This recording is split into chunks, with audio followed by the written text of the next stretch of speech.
Hello बच्चों, let's read the question. Question says if 2n factorial upon 3 factorial into 2n minus 3 factorial and n factorial upon 2 factorial into n minus 2 factorial are in the ratio 44:3 find n.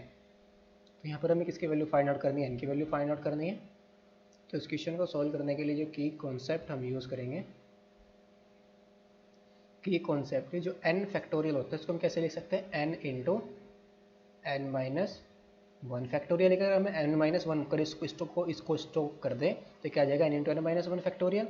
और अगर हम इसको ऐसा लिखना चाहें n into N minus one और फिर से हम इसमें से 1 को माइनस कर लेंगे तो क्या आ जाएगा? n minus two. और n माइनस टू को इसको क्या कर देंगे? स्टॉक. तो यहाँ पर हमने 3 टर्म्स इसको लिख लिया और यहाँ पर हमने 2 टर्म्स का इसको लिख लिया n फैक्टोरियल को. दैट इज़ इन दोनों फॉर्मूलाज को हम यहाँ पर यूज़ करेंगे. तो क्वेश्चन के अंदर जो गिवन है वो क्या है? गिवन दैट किनका ratio 2n factorial upon 3 factorial और into 2n minus 3 factorial upon में क्या है? n factorial upon 2 factorial into n minus 2 factorial is equal to, ये क्या गिवन है? 44/3. तो ये कितना आ जाएगा? ये आ जाएगा हमारे पास 2n factorial into 2 factorial, 2n factorial into 2 factorial into n minus 2 factorial upon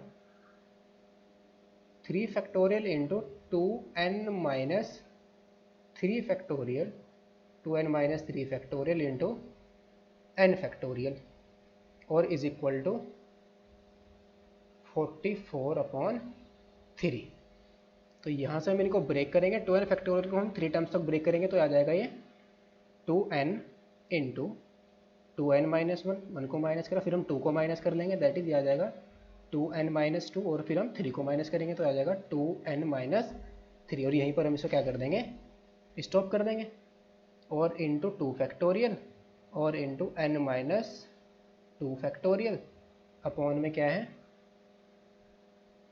upon में हमारा 3 फैक्टोरियल को हम क्या लिख लेंगे? 3 इंटू 2 फैक्टोरियल. और यहाँ पर भी 2n माइनस 3 फैक्टोरियल हमारा as it is.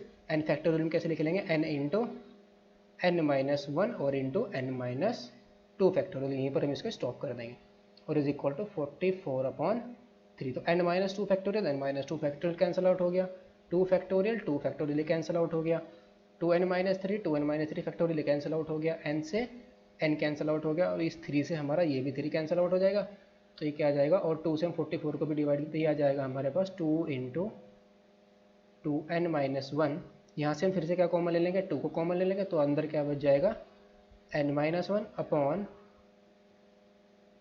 n minus one और इज इक्वल टू कितना है? 44. n माइनस वन से n minus one cancel out हो गया. 4 जा कितना जाएगा? ये 2 2 जा 4 और 11 4 जा 44. तो फाइनली हमारे पास कितना आया? This implies 2n minus one is equal to 11. तो यहाँ से क्या आ जाएगा? 2n is equal to 12. तो n की वैल्यू हमारी कितनी आ जाएगी?